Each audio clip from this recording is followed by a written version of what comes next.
మృత్యుంజయ హోమం అనేది మృత్యుని జయించే శక్తిగల పరమేశ్వరుని ఉద్దేశించి చేసే అత్యంత శక్తివంతమైన కార్యక్రమం. అకాల మరణాన్ని నివారించడానికి, తీవ్ర అనారోగ్య సమస్యలను తగ్గించడానికి మరియు దీర్ఘాయుషుని ప్రసాదించడానికి ఈ హోమం చేస్తారు.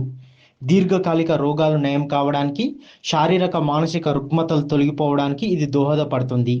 ప్రమాదాల నుంచి రక్షణ ఇవ్వడానికి మరియు అకాల మరణ భయాన్ని పోగొట్టడానికి ఈ హోమం రక్షణ కవచంలా పనిచేస్తుంది. జాతక, నవగ్రహ దోషాలు, కాలసర్ప దోషాలు లేదా మృత్యుగండాలు ఉన్నవారు దీనిని ఆచరించడం వల్ల దోషాల ప్రభావం తగ్గుతుంది. ఈ మృత్యుంజయ హోమాన్ని అమావాస్య రోజే కాకుండా మిగతా రోజుల్లో కూడా చేసుకోవచ్చు. ఈ హోమాన్ని సోమవారం లేదా మాస శివరాత్రి రోజున కూడా చేసుకోవచ్చు. కాకపోతే అమావాస్య రోజున ఈ హోమం చేయడం ద్వారా విశేషంగా భావిస్తారు.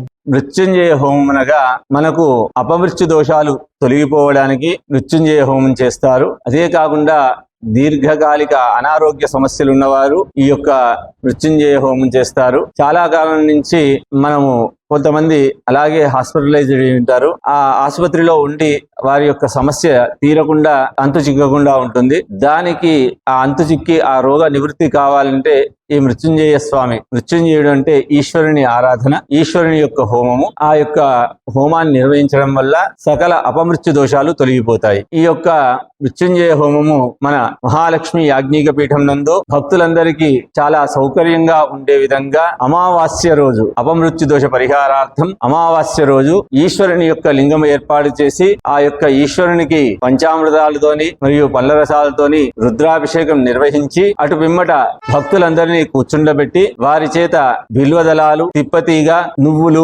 నవధాన్యాలు మొదలైన హోమద్రవ్యాలు, ప్రత్యేకమైన మృత్యుంజయ హోమానికి సంబంధించిన ప్రత్యేకమైన హోమద్రవ్యాలన్నిటిని సేకరించి భక్తుల చేత సామూహికంగా, ఇది విడిగా చేసుకుంటే చాలా ఖర్చుతో కూడుకున్న విషయం, కానీ మన మహాలక్ష్మి యాజ్ఞిక పీఠం నందు సామూహికంగా నిర్వహిస్తూ యజమానులను కూడా అక్కడ కూర్చుండబెట్టి వారి చేత ఆయా ద్రవ్యాలు వేయిస్తూ మనము ఈ హోమాన్ని ప్రతి నెల అమావాస్య రోజు నిర్వహిస్తాము.